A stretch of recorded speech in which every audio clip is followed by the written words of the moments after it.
Good morning or good afternoon, depending on where you are. My name is Professor Orata. We are continuing with our lectures in thermodynamics. Today we look at quality of wet vapor, which is basically dryness fraction.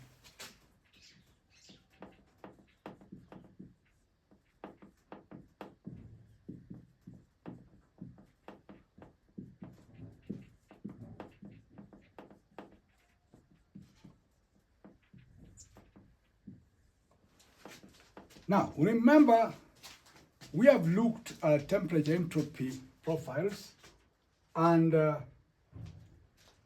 what you need to know is that you can describe the state of a system in the wet region where we have the wet vapor. What is the wet vapor? Wet vapor, remember, is saturated liquid coexisting in equilibrium with saturated vapor. And remember from our lectures in phase rule, when those two phases are coexisting in equilibrium, remember that the number of degrees of freedom or variance of the system is 1. So normally pressure and temperature are constant. And so to describe completely the state or property of a system in that particular region, you need to have knowledge about properties of the saturated liquid and that of the saturated vapor. Then you'll be able to configure the properties of a state point within that region where you have the wet vapor. That's very, very important for us to note. And just to remind you, when you have that system there, the wet vapor region, remember, wet vapor region, we have liquid plus vapor. And this is saturated vapor curve, and that is saturated liquid curve. And of course, that's the critical temperature. And so we have the superheat region, and we know that in this region, here we are, those lines are normally constant. This is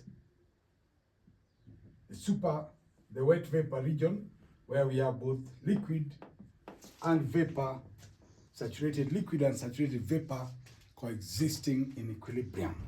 And as I have mentioned, when you have pressure temperature diagram, let's just take carbon dioxide, solid, liquid, gas. If the two phases are coexisting in equilibrium at this point, your variance is only 1. If you pick the pressure, temperature is fixed. If you pick that pressure, temperature is fixed. So that, and when you vary, you have only that option, that is the number of degrees of freedom is 1. When you vary them, in that case, if pressure is always fixed, pressure is that, if that's your pressure, temperature is fixed there. But if you're in the single phase region, you have a variance of 2, or the number of degrees of freedom is 2. In other words, you can vary pressure and temperature without affecting that particular phase. And at the triple point, which we mentioned when we talk of tabulation of properties, we say that point was invariant, pressure and temperature are fixed. And so at that particular point, there's no other choice. The variance is 0. So that's just in passing. Now, let us play around with the mass balance aspect of this wet region. That wet region, we are saying we have liquid and vapor. These are masses, two different masses of the same substance. They are all masses of the same substance, but of different phases. So let's just play around with the mass balance concept there. Now, suppose we say that the wet vapor consists of masses MA and M subscript V. So what are we saying? Suppose the wet vapor consists of masses MA and MB.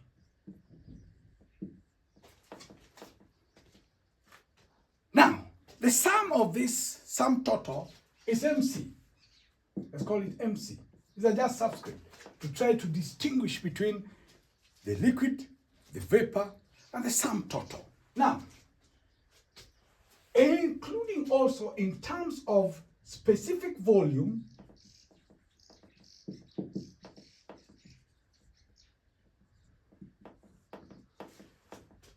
we can say VC is equals to VA plus VB. So that, in a nutshell, remember specific volume is a reciprocal of density, so the units are meters cubed per kilogram. So that if you multiply the specific volume by the mass, basically what you are having, we have meters cubed per kilograms times kilogram, you are left with the ordinary volume element. So that is the same as MAVA plus MBVB. And so MVC is just making that the subject. So we have MAVA plus MBVB over MC. But what is MC? MC is the sum of the two masses, MAVA plus MBVB over MA plus MB. So this is just mass balances, balancing the masses. This is the same substance. It is having two components, saturated liquid coexisting in equilibrium with saturated vapor. We are calling those individual masses. MA, let that be for the saturated liquid. MB, let that be for saturated vapor. And then we go through the simple mathematics here and we get that as our quantity. But now let us look at it from a much more refined way. That is a much more specific way targeting those properties. Because what are the properties? When we are talking of properties, probably some of you did not get that. When we are saying you can describe the state of this system in the wet region, so long as you know the properties, some properties of the saturated vapor or saturated liquid. What properties can you know? For example, there is the enthalpy of the liquid, you have the enthalpy of the gas, you have the entropy of the liquid, entropy of the gas, and all these are related to those points on the saturation curve, That's why we say that so long as you know some properties of the saturation curve, then you are able to describe completely the state of that system within the wet vapor region. Now let us look at some properties. Now, suppose we say that the vapor has a mass which we call X kilograms. The vapor has a mass which we call X. Let us say the vapor has a mass X. Let the saturated vapor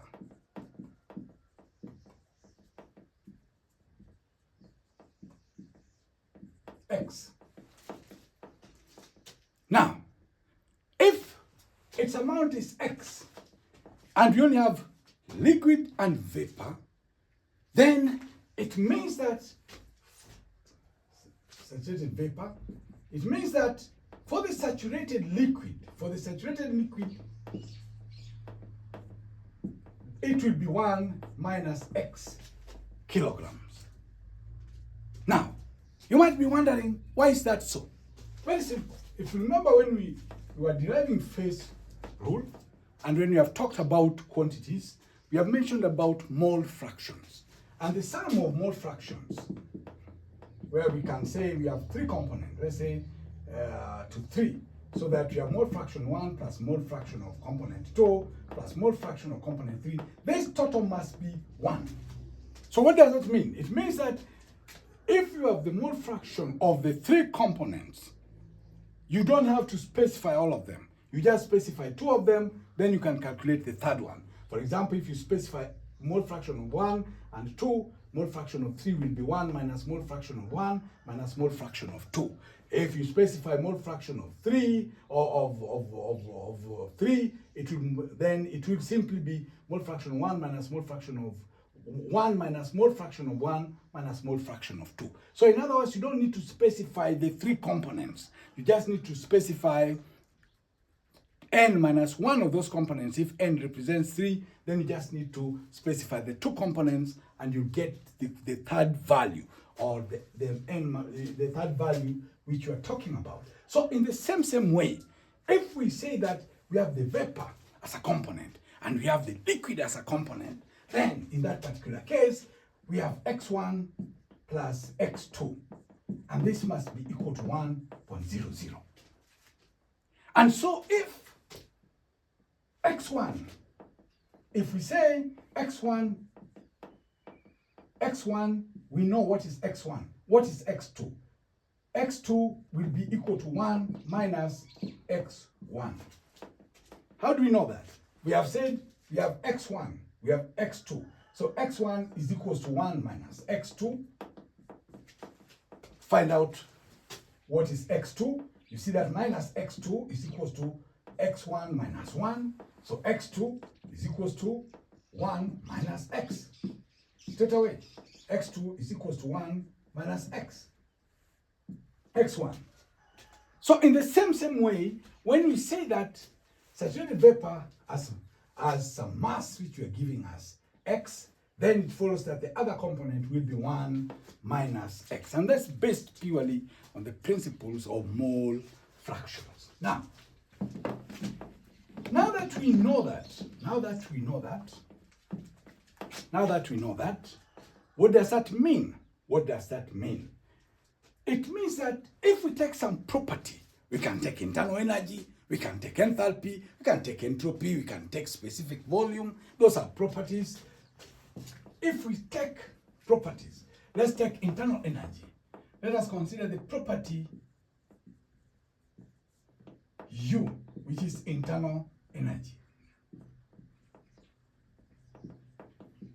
So then, based on the masses which you have given, then U, the internal energy, will be X, internal energy of the gas or the vapor, plus 1 minus X, internal energy of the liquid. Because we say that for the vapor is X, that of the liquid, saturated liquid, is 1 minus X.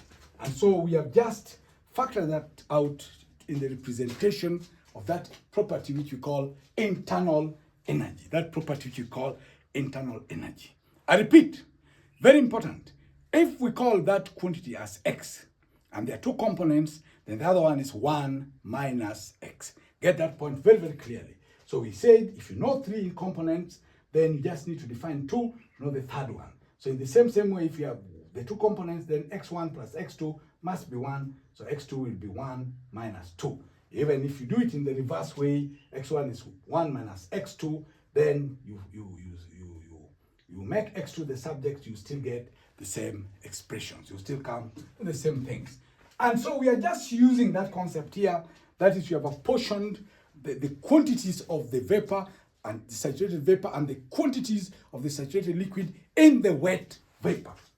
Now, if we break down this quantity, then we have U is equals to X, internal energy of the vapor, plus we open up that particular bracket, the internal energy of the liquid times 1, we get that as UF, and the internal energy of the liquid times X will be X UF. Remember, we said that for the vapor, we represent that as G, and for the liquid, we represent that as U in terms of suffixes. So when you see that, even when you are working with the steam table, you know that if you're talking of F, we're talking of the saturated liquid. If you're talking of G, we're talking of the saturated vapor. That's a notation. That's a notation.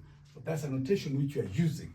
Now, if we simplify this expression, then we see that UF plus X UG minus X UF. So we continue with the simplification, factorizing out the X. We have X into UG minus UF.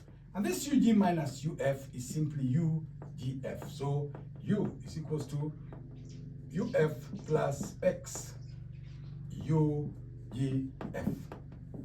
Very important expression. Very important expression. What does it tell us? This expression here tells us that the internal energy of a unit mass of wet vapor is equal to the internal energy of the saturated liquid plus the increase on vaporization of X amount of substance. You need to know that.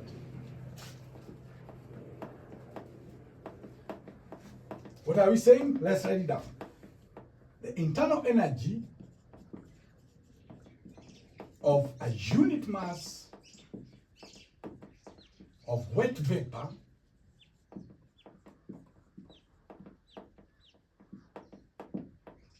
is the same as the internal energy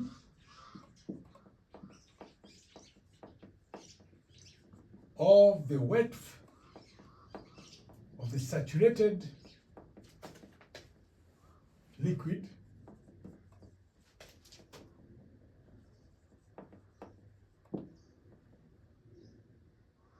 added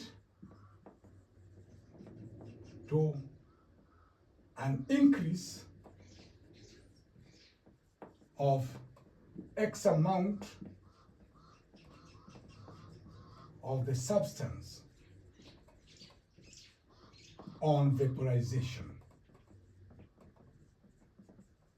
We are saying U, that's what we are saying. U is equals to UF plus X UGF. So we are saying the internal energy of the unit of a unit mass of wet vapor is the same as the internal energy of the saturated liquid added to the increase, to an increase of X amount of the substance on vaporization. Added to that increase in internal energy, increase in internal energy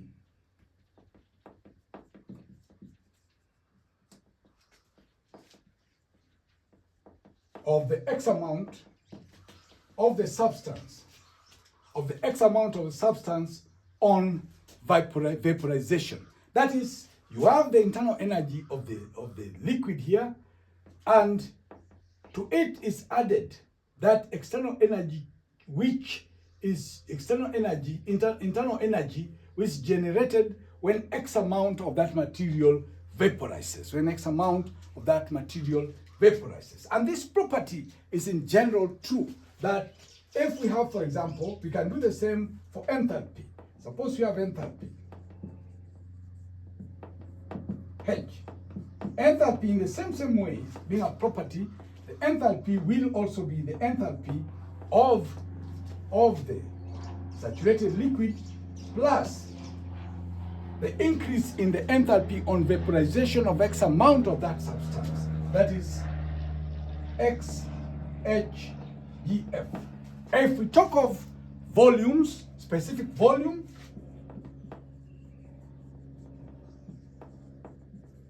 specific volume V, again in that particular case, V will be equal to the volume of the saturated liquid plus an increase in the volume of the saturated liquid on vaporization.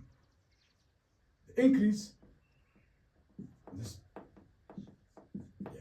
so that is in general true. So that for properties, we can now write it in general and say that for property, without specifying which, we just call the property X. Let's call the property, I call it X. Then in general, we can say that X is equals to X F plus X. Let's call it X1. They call property X1. 1.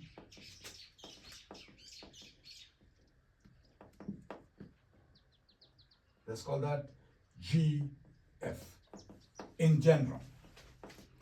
So that's a very important expression which you need to know. Now, the specific volume, remember we are dealing with gases. So when you are dealing with specific volume, we have to take cognizance of the fact that there is what's called Boyle's law, which you know talks of inverse relationship between pressure and volume. So if the pressures are very high, the volumes are reduced significantly. So it means you have to be very, very careful when you're talking about the specific volumes. We don't want to operate at extremely high pressures. So let us just look at that for the specific volume.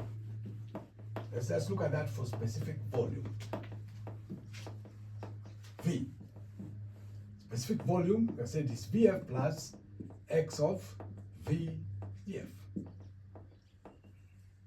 And what is that?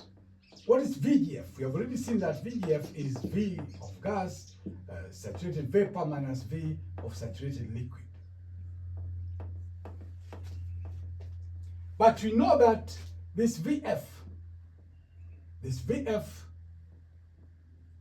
much, much less than specific volume of the saturated liquid is much, much less than the specific volume of saturated vapor. So we can have V as being equal to Vf. Vf, of course, we also ignore that as being very little. V will be x VGF. That is when you're dealing with specific. So we want the pressures should be low. One pressure should be low, like you're saying, based on Boyle's law. High pressures means the volumes will be extremely small. So we don't want that. So it's best to look at it when the pressures are low. We need to look at it when the pressures are low. Now, that quantity X is a measure of the quality of the vapor. It's called the dryness fraction. X is a measure of the quality of vapor, of wet vapor, and is referred to as the dryness fraction.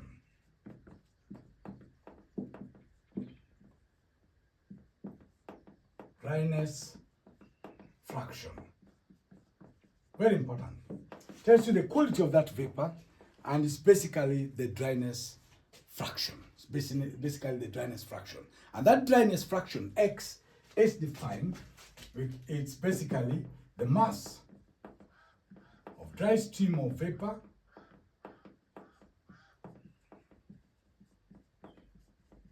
divided by the mass of dry stream